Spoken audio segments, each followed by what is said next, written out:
네, 여러분 행복하신가요? 어떠세요? 행복하세요? 네, 아멘하고 응답하신 분들도 있고 갸우뚱하시는 분들도 있으신 것 같아요. 여러분의 인생을 잘 살아가고 있다고 느끼시나요? 잘 모르시겠죠. 고개를 끄덕이시는 분들도 있고 갸우뚱하시는 분들도 있습니다. 인생의 목적을 물으며 많은 사람들이 행복이라고 답하곤 합니다. 그런데 행복이 뭐냐고 물어보면 모두 다 애매모호한 대답을 늘어놓곤 하죠. 내가 원하는 것을 이루는 게 행복이라고 이야기하는 분들도 있고, 내가 사랑하는 사람의 건강과 행복이라는 이야기를 해주시는 분들도 있습니다. 우리는 행복하기 위해서, 인생을 잘 살기 위해서 무척이나 애쓰고 있어요. 그런데 행복이라고 하는 것이 우리가 애쓰는 만큼 우리 가까이에 있는 것 같은가 생각하면 그런 것 같기도 하고 아닌 것 같기도 합니다. 우리가 자주 하는 경험이죠. 우리가 행복을 위해서 애쓰고 이것만 가지면 행복할 수 있을 것 같은데, 그것을 정작 가져보니까 행복은, 또 기쁨은 잠깐이고 그것은 다시 우리에게서 멀리 멀어져 가는 느낌을 받으신 적이 많이 있을 겁니다. 무엇을 이루는 것도 마찬가지죠. 무엇을 가지는 것뿐만이 아니라 내가 무엇을 이루기 위해 정말로 애써 왔는데 그것을 드디어 이루어냈는데 그 기쁨은 정말로 짧고 또 다시 우리에게서 행복은 멀리 멀어져 가는 것만 같을 때가 있습니다. 이런 것을 느낄 때면 우리는 이런 마음이 들죠. 우리의 인생 뭔가 허무하다, 덧없다 하는 생각을 하게 됩니다.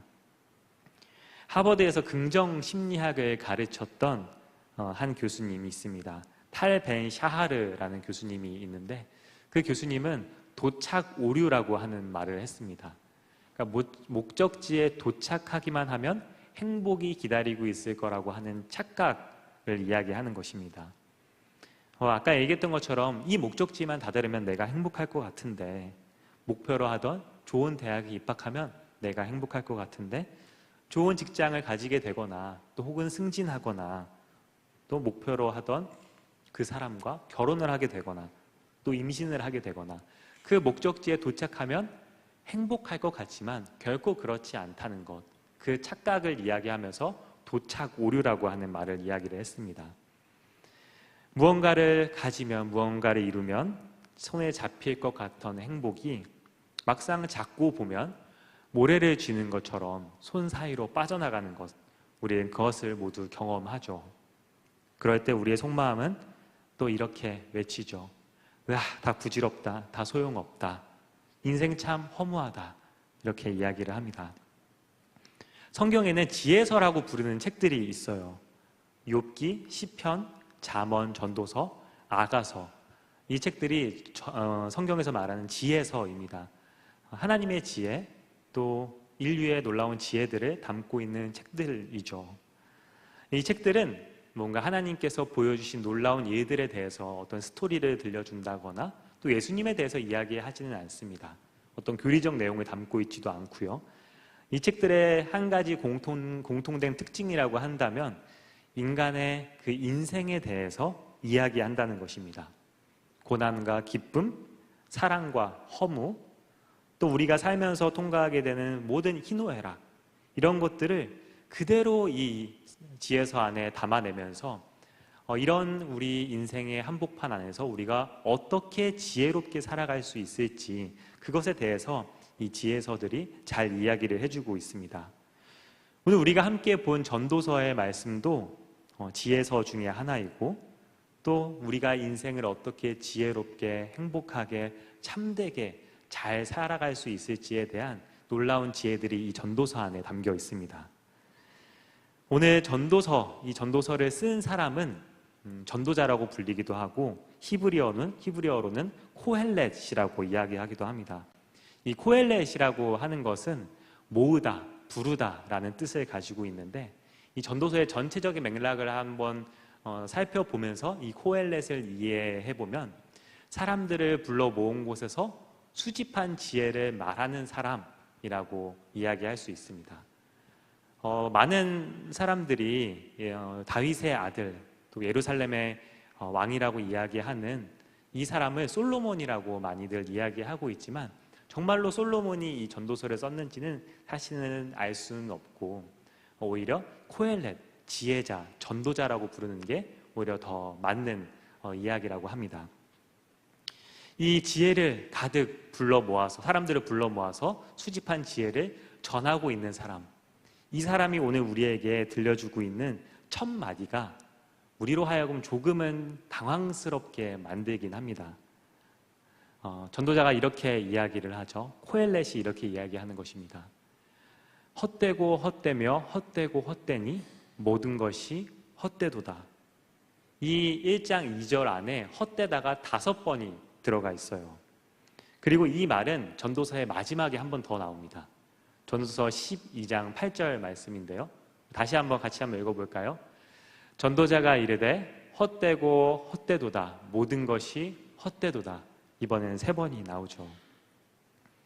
전도서의 맨 첫 번째와 그리고 맨 마지막에 이렇게 헛되다는 말이 나오고 그 사이에 나오는 것까지 다 합하면 한 28번 정도 이 전도서에는 헛되다라는 말이 나옵니다. 지혜자라고 한다면 인생을 어떻게 살아라, 이렇게 살면 복받고 이렇게 살면 행복하다, 이런 이야기를 우리에게 들려줘야 될 것 같은데 이 사람은 시작부터 끝까지 인생이 헛되다 라고 하는 탄식을 하고 있는 것처럼 느껴집니다. 그리고 이어지는 말씀도 약간은 씁쓸한데요. 이렇게 이야기를 합니다. 한 세대는 가고 한 세대는 오되 땅은 영원히 있도다. 그리고 해는 떴다가 지고 다시 뜨던 곳으로 돌아가고 바람은 남으로 불다가 북으로 돌아가며 또 이리 돌며 저리 돌아 바람은 그 불던 곳으로 돌아가고 모든 강물은 다 바다로 흐르되 바다를 채우지 못하며 강물은 어느 곳으로 흐르든지 그리로 연하여 흐르느니라. 뭔가 알쏭달쏭한 말을 늘어놓죠. 해는 지면 뜨고 또 강물은 흘러가는 대로 흘러가고 이러한 세상이 계속 순환에 대해서 이야기를 하고 있는 것입니다. 그런데 한 가지 조금 다른 것이 있는데요. 인간에 대한 이야기에서는 이 순환이 완전히 계속되는 것처럼 느껴지진 않습니다. 한 세대가 가고 한 세대가 온다고 이야기를 하죠. 그러니까 사람은 한 세대가 가는 것입니다. 그러니까 내가 죽으면 나는 나대로 끝나고 새로운 사람들이 나타나게 되는 것이죠. 그러니까 사람은 계속해서 순환되는 존재가 아니라 자연물처럼 사람은 그 끝이 있고 사라질 수밖에 없는 존재임을 이야기하고 있는 것입니다. 이것으로 볼 때도 뭔가 사람의 인생이 사라질 수밖에 없고 허무한 것처럼 이야기하고 있는 것 같습니다. 오늘 이 헛되다라고 번역된 단어는 히브리어로 헤벨입니다. 다른 언어들, 다른 나라의 번역본들을 다 살펴보면 이 말은 뭔가 이해할 수 없다는 뜻으로 번역되기도 하고 또 어떤 번역에서는 쓸모없다라고 번역되기도 하고 또 대부분 뭔가 의미 없는 것, 이러한 뜻으로 번역이 됩니다. 우리말 성경에서는 대부분 헛되다, 허무하다라는 뜻으로 번역이 되고 있어요. 그런데 히브리어 헤벨의 본래 뜻은 이렇게 헛되다, 허무하다라는 부정적인 뉘앙스를 풍기지는 않습니다. 이 헤벨이라고 하는 것은 우리가 겨울철에 입김을 하고 불면 이제 수증기가 잠깐 맺혔다가 사라지지 않습니까? 그러니까 잠깐 있다가 사라지는 현상 자체를 헤벨이라고 부르는 것입니다. 또 아침에 풀잎에 맺혀 있는 이슬, 그리고 또 잠깐 있다가 사라지는 아침 안개 같은 것, 이것을 헤벨이라고 불렀던 것이죠. 그러니까 이 헤벨이라고 하는 것은 잠깐 있다가 사라지는 그 현상을 가리키는 말이지 뭔가 헛된 것이다 라는 평가를 담고 있는 말은 아닙니다. 구약학자 송민원 교수님은 이것을 구분하는 게 무척 중요하다고 이야기를 해요. 그러니까 모든 것이 무의미하다, 헛되다 라고 말하는 것은 가치를 판단하는, 가치를 매기는 그런 언어이고 모든 것은 잠깐 있다가 사라지는 것이다 라고 말하는 것은 그 현상 자체를 설명하는 것이니까 어떤 가치 중립적인 말이라고 하는 것이죠. 겨울 아침에 우리가 하고 부는 입김, 정말로 잠깐 있다가 사라지지만 그게 정말로 헛된 것일까요? 아침에 풀잎에 맺혀 있는 이슬, 잠깐 동안 반짝이다가 사라지는 것, 이거 정말 잠깐 있다가 사라지는 것 맞습니다. 근데 이것이 정말로 헛된 것일까요? 이것을 헛되다라고 말하기는 어려울 수도 있을 것 같습니다. 그러니까 짧다는 것과 잠깐 존재한다는 것과 헛되다라는 것은 다른 의미인 것이죠. 이 두 번역 가운데 어느 것이 옳은지를 잘 설명해 주는 구절이 있습니다. 전도서 9장 9절 말씀인데요. 9장 9절 말씀에 이렇게 이야기하고 있습니다. 내 헛된이라고 번역된 게 헤벨입니다. 내 헛된 평생의 모든 날, 곧 하나님이 해 아래에서 내게 주신 모든 헛된 날에 내가 사랑하는 아내와 함께 즐겁게 살지어다.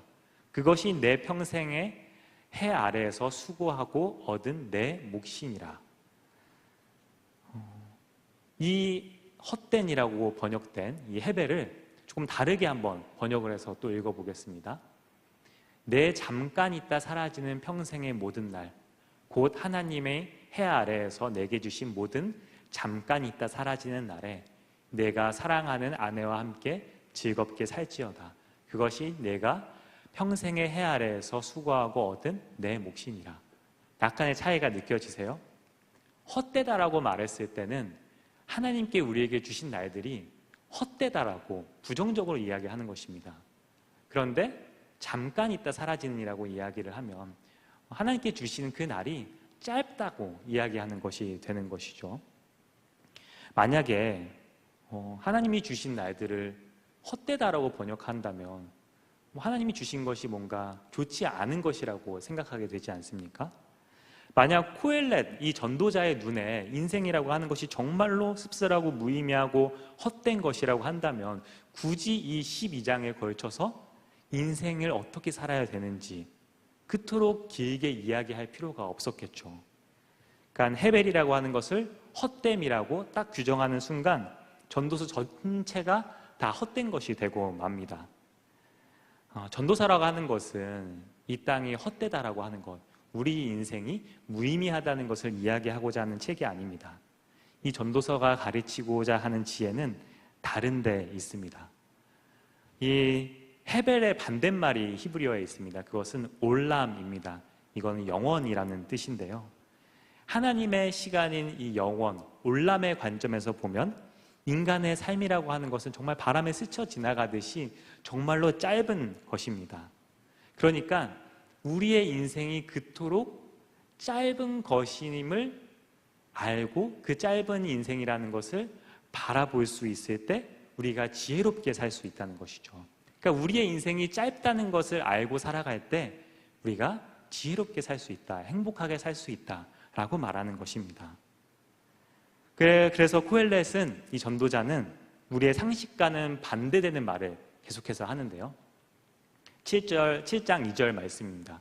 우리 다 같이 한번 읽어볼까요? 초상집에 가는 것이 잔치집에 가는 것보다 나으니 모든 사람의 끝이 이와 같이 됨이라.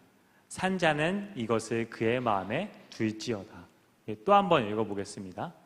지혜자의 마음은 초상집에 있으되 우매한 자의 마음은 혼인집에 있느니라.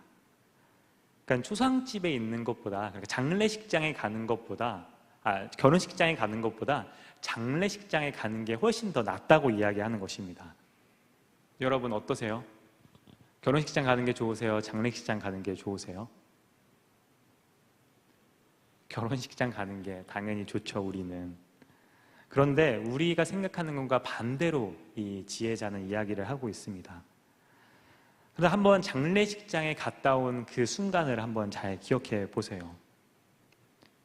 장례식장에 갔다 온 날 우리는 아마도 사소한 것 가지고 누군가와 다투지는 않을 것입니다. 죽음 앞에 서본 그 사람은 인생의 의미를 다시 한번 생각해 봅니다. 집에 돌아오는 길에 그동안 연락하지 못했던 부모님에게 안부를 묻기도 하고요. 또 내가 이루었던 어떤 일을 빨리 해야겠다 하는 생각도 하게 되죠. 그러니까 그러니까 죽음 앞에 서면 무엇이 소중한지가 갑자기 흐려져 있다가 선명해지는 것을 우리는 경험하곤 합니다. 오늘 설교의 제목은 메멘토 모리입니다. 이것은 죽음을 기억하라 라는 라틴어예요. 어느 로마의 개선 장군, 전쟁에서 승리하고 돌아온 그 장군의 관에 이렇게 쓰여 있었다고 합니다. 그대는 죽어야만 한다는 사실을 명심하라. 그대는 인간이라는 사실을 명심하라. 뒤를 돌아보라. 지금은 여기 있지만 그대 역시 인간에 지나지 않는다는 사실을 기억하라. 옛 로마에서는 이 개선 장군이 행진을 할 때 시민들의 막 환호가 울려 퍼질 때 그 개선 장군이 들어오는 그 마차 뒤에 노예 한 사람을 태웠다고 합니다. 노예 한 사람을 태워서 그 노예가 뒤에서 계속해서 이렇게 이야기했다는 것이죠. 메멘토 모리, 당신도 죽는다는 것을 기억하십시오. 노예가 뒤에서 계속 이렇게 외치는 것입니다. 사람들이 모두가 환호하고 있을 때요. 가장 영광스러운 날에 죽음을 기억하게 만든 것입니다. 자신이 영원할 것 같은 날에 이 기쁨이 계속해서 지속될 것 같은 그 기분에 취해 있을 때 노예가 뒤에서 당신은 죽습니다. 죽는 존재입니다. 라고 계속 말했다는 것이죠. 죽음이라고 하는 것은 노예에게나 왕에게나 누구에게나 찾아오는 것이다 라는 지혜를 전해주는 것이죠. 가장 큰 깨달음을 얻게 하려는 것입니다. 여러분, 죽음에 대해서 이야기하는 것을 아마 꺼려 할 거예요. 죽음이라고 하는 것은 재수 없는 것이다. 되도록 멀리 미루어 두어야 하는 것이다 라고 생각을 하죠. 그런데 죽음의 문제를 평생 연구했던 엘리자베스 키브러 로스라는 의사분이 계십니다. 그분은 죽음을 부정하고 살면 삶도 공허해지지만 언젠가 죽는다는 사실을 우리가 받아들일 수 있을 때 비로소 한 번뿐인 삶을 성장하면서 살아가게 된다고 이야기를 합니다. 이런 죽음에 대해서 또 깊이 생각했던 사람들이 있어요. 이 죽음을 맞이하는 마음을 아예 집에다가 걸어놓고 살았던 사람들이 있습니다. 17세기의 네덜란드는 가장 부유했던 나라 중에 하나였습니다.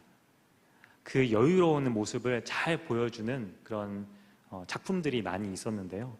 당시의 화가들은 온트베이트, 그러니까 네덜란드어로 아침 식사라는 말인데 자신들이 정말로 평안하고 풍성하게 차려먹는 그 아침 식사의 모습을 그림으로 그리는 것을 즐겨 했습니다.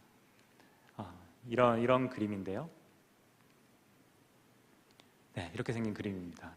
정말 풍족하고 뭔가 잘 차려져 있는 것 같은 이 아침 식사를 정물화로 그리는 것이 아주 인기가 있었다고 합니다. 정말로 부유한 그 시대를 잘 반영하고 있죠. 그런데 이 똑같은 시대에 유행했던 또 하나의 장르가 있습니다.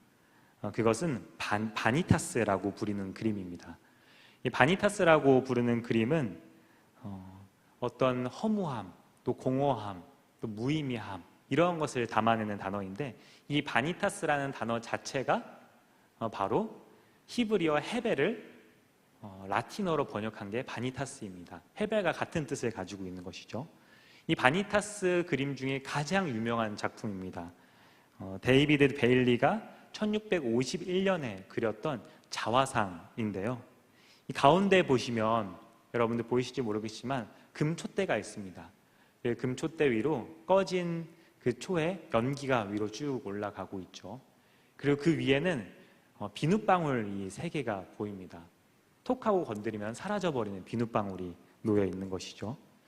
그리고 탁자 위에는 금화와 진주 목걸이들이 있고요. 향수병은 쓰러져 있고 또 지식을 뜻하는 책이 있는데 그 바로 옆에 모래시계가 있습니다. 그리고 그 모래시계는 시간이 얼마 남지 않은 그런 모습으로 그려져 있습니다. 또 영원할 것 같은 조각상, 정말 오래 갈 수 있을 것 같은 조각상 옆에 곧 시들어버리고 말 것 같은 꽃이 함께 놓여 있죠. 그리고 모든 것들 한가운데 지금 해골 하나가 놓여 있습니다. 죽음을 상징하는 것이죠. 그리고 이 그림에서 또 인상적인 부분 중에 하나는 이 그림은 베일리가 자신이 늙었을 때 그린 그림입니다. 그런데 이 베일리가 지금 이 그림에서 가장 많은 부분을 차지하고 있는 자신의 모습을 젊게 그렸죠. 그리고 자기 손에 들려있는 그림에는 늙은 자신의 모습을 그려 놓았습니다. 그러니까 모두가 젊음을 기대하고 젊음을 생각하지만 모두 다 늙고 만다. 사람들은 늙고 또 사라지고 만다라는 것을 그림에 담았던 것입니다. 역사상 가장 풍요로웠던 그런 시대 사람들이 잘 차려진 식탁 그림 옆에 꺼진 촛불과 해골이 담겨있는 이러한 그림을 같이 놓았던 이유가 무엇일까요? 그것은 자신들의 인생이 짧다는 것을, 그것을 풍요에 가려서 기억하지 못할까 봐 그 두 그림을 같이 놓았던 것입니다. 전도서의 비밀, 전도서의 지혜가 바로 여기에 있습니다. 죽음이라고 하는 것은 결코 삶을 헛된 것으로 만들지 않습니다. 오히려 지금 이 순간이 의미 있는 것이라는 것을 죽음이 우리에게 알려주는 것이죠. 우리가 입김처럼 안개처럼 잠깐 있다가 사라지는 존재라는 것을 인정할 때 우리는 미래에만 붙들려 있던 우리의 시선이 지금 내 곁에 있는 사람들과 오늘 나에게 주어진 이 순간으로 돌아오게 됩니다. 우리가 잘 알고 있는 순간을 살라고 하는, 지금을 살라고 하는 까르페 디엠이라는 말이 있지 않습니까? 이 지금을 살라는 말은 이 메멘토 모리, 죽음을 기억하라는 말과 함께 가게 됩니다. 평생 죽어가는 사람들을 곁에서 한 오랫동안 보았던, 아까 말씀드렸던 엘리자베스 키블러 로스는 그 임종을 낳은 자기가 지켜본 죽음을 맞이하는 사람들의 이야기를 모아서 인생 수업이라는 책을 썼습니다. 죽음을 배우는 그러한 책은 아니고 이 죽음을 경험한 사람들의 이야기를 통해서 인생을 배우는 책이다라고 해서 아마 제목을 인생 수업이라고 단 것 같아요. 죽음을 앞둔 사람들이, 죽음을 맞이하게 된 사람들은 정말로 놀랄 만큼 다 비슷한 이야기를 한다고 합니다.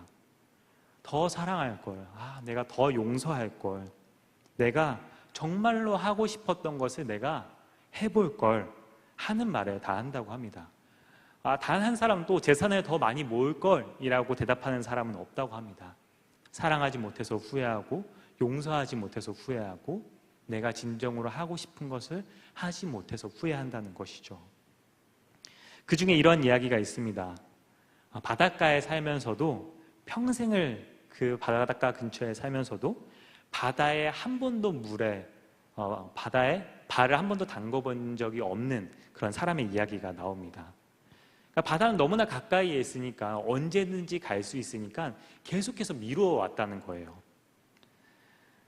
우리도 마찬가지이지 않을까요? 우리도 언젠가 여유가 생기면 부모님 모시고 여행 한번 가야지. 바쁜 게 끝나면, 이것만 끝나면 그 친구한테 한번 연락해 봐야겠다. 인생에 여유가 좀 생기면 그때 하나님을 열심히 믿어 봐야겠다. 이것만 이루고 이것까지만 하고 나서 이제 내가 진짜 해보고 싶었던 것을 해보겠다 라고 계속해서 우리는 내일로 우리에게 오늘 중요한 것을 미루곤 하죠. 키블러 로스는 사람들이 죽음의 문턱에 이르러서야 비로소 사는 법을 알게 되는 그것이 너무나 안타깝다고 이야기를 합니다. 그러면서 그렇게 배운 것을 우리에게 미리 알려주려고 이 인생 수업과 죽음에 관련된 책을 수도 없이 써냈습니다. 죽어가는 사람들이 마지막에야 소중한 줄 알게 되는 것들이 지금 우리 손에는 지금 들려 있습니다. 여기에 오늘 말씀의 의미가 담겨 있다고 생각을 해요. 다시 한번 말씀드리지만 죽음이라고 하는 것은 우리의 삶을 결코 헛된 것으로 만들지 않습니다. 오히려 지금 이 순간이 의미 있는 것은 우리에게 죽음이 가까이 있기 때문입니다. 우리가 입김처럼 안개처럼 잠깐 사라지는 것이라는 것을, 사라지는 존재라는 것을 우리가 인정할 수 있을 때 우리가 진정으로 참된 삶을 살아갈 수 있게 되는 것이죠. 오늘을 의미 있게, 오늘을 행복하게 살아갈 수 있는 것입니다. 아까 그 말씀으로 다시 한번 돌아가 볼까요? 9장 9절 말씀입니다. 잠깐 있다 사라지는 내 평생의 모든 날, 곧 하나님이 해 아래서 내게 주신 잠깐 있다 사라지는 그 모든 날에 내가 사랑하는 아내와 함께 즐겁게 살지어다. 그것이 내가 평생의 해 아래에서 수고하고 얻은 내 몫이니라. 아멘. 이 얘기가 다시 보니까 어떻게 들리시나요? 탄식이 아니라, 저주가 아니라 어떻게 보면 축복으로 보이지 않습니까? 이 코엘렛은 인생은 허무하니까 포기하라고 말하는 것이 아닙니다. 인생은 짧으니까, 죽음은 언제나 우리에게 가까이 있으니까, 그러니까 오늘, 지금 사랑하며 즐겁게 살라고 우리에게 그 지혜를 전해줍니다. 사랑하는 우리 온양장로의 청년 여러분, 우리는 언젠가는 죽습니다. 여러분 절대 영원하게 살 수 없어요. 저도 마찬가지고요. 이 세상에 살고 있는 모든 사람들은 죽습니다. 근데 이 말은 저주가 아닙니다. 이 말은 오히려 오늘을 살게 하는 축복입니다. 그러니까 우리가 도착해야만 시작될 수 있는 그런 행복을 기다리면서 오늘 누릴 수 있는 행복과 우리의 너무나 소중한 지금을 내일로 미루며 살지 않기를 바랍니다. 겨울 아침의 입김처럼 짧아서 더 빛나는 하루를, 그리고 하나님이 주신 그 짧은 몫을 선물로 받아들이시길 바랍니다. 미뤄오던 전화를 내일로 미루지 마시고 오늘 사랑하는 이들에게 한 번 더 전화하시고, 또 곁에 있는 이들에게 또 한 번 따뜻한 말을 미루지 말고 건네시길 바랍니다. 곁에 있는 사람, 나에게 지금 있는 이 순간을 여러분들이 더 사랑하시길 바랍니다. 내일이 아니라 우리가 오늘을 사랑하도록 합시다. 그것이 헤벨의 날들을 우리에게 맡기신 하나님 앞에서 우리가 드릴 수 있는 가장 지혜롭고 아름다운 예배일 것입니다. 엘리자베스 키블러 로스의 인생 수업에 나오는 한 대목을 여러분들에게 읽어드리면서 오늘 말씀을 마치려고 합니다.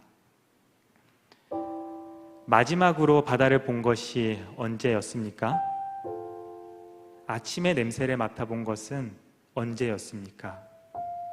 아기의 머리를 만져본 것은, 정말로 음식을 맛보고 즐긴 것은, 맨발로 풀을 걸어본 것은, 파란 하늘을 본 것은 또 언제였습니까? 이것은 다시 얻지 못할지도 모르는 경험들입니다. 우리 모두 그것을 알고 있습니다.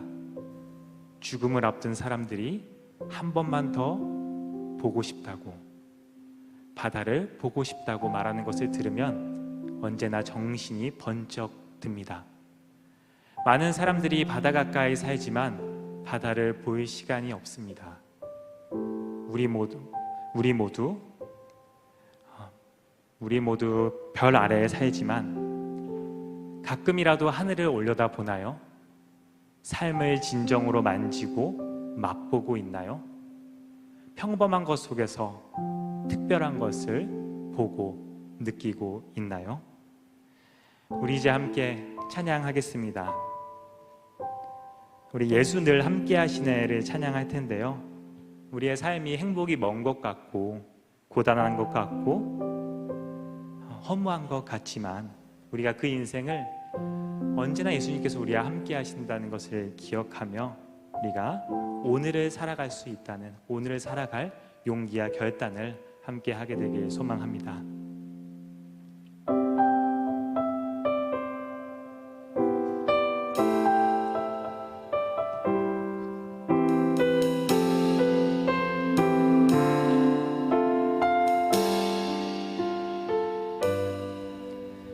고단한 인생길 힘겨운 오늘도 예수 내 마음 아시네.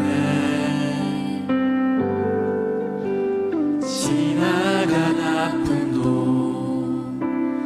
마주할 세상도 예수 내 마음 아시네. 고단한 인생길 고단한 인생길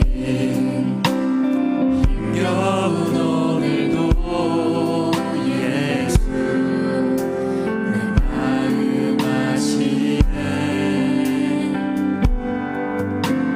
지나간 아픔도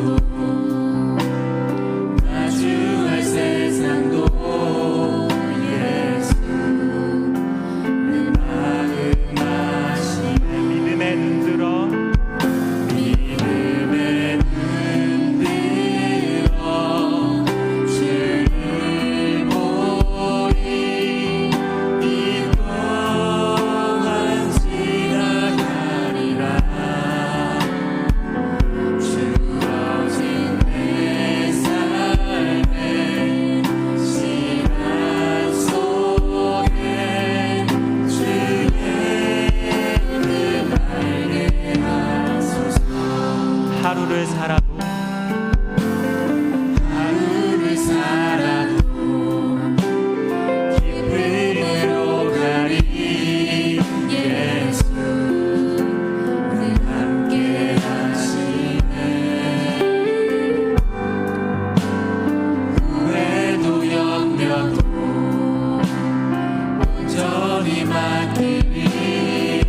예수 늘 함께 하시네. 믿음에 눈들어 믿음에 눈들어 주를 보리.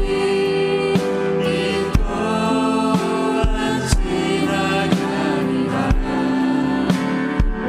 주어진 내 삶의 시간 속에 주의 뜻 믿음에 눈들어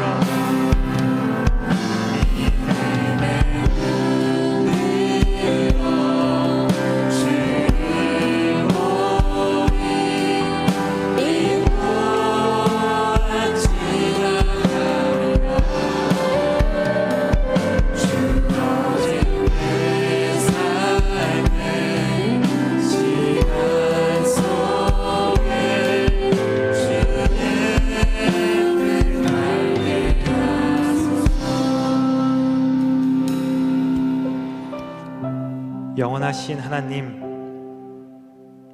입김처럼 잠깐 있다 사라지는 저희에게 오늘 하루를 선물로 주시니 감사드립니다.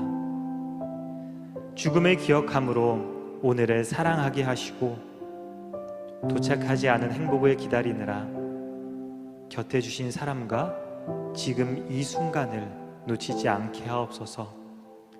헛되다 헛되다 탄식하는 자리에서 이제는 일어나서 주신 몫을 즐거워하며 겸손하게 주님과 함께 길을 걷게 하옵소서. 이제는 우리 주 예수 그리스도의 놀라운 은혜와 하나님의 무한하신 사랑과 성령님의 거룩한 친교가 우리 인생의 짧음을 기억하며 하나님이 주신 오늘을 선물처럼 살아가고자 결단하는 온양 장로교회 청년들 위해, 지금 함께 예배하는 모든 성도들 위해, 필리핀 1로1로에서 주님의 선교 사명을 감당하고 있는 이들 위해 지금부터 영원까지 함께 하시기를 간절히 축원합니다. 아멘.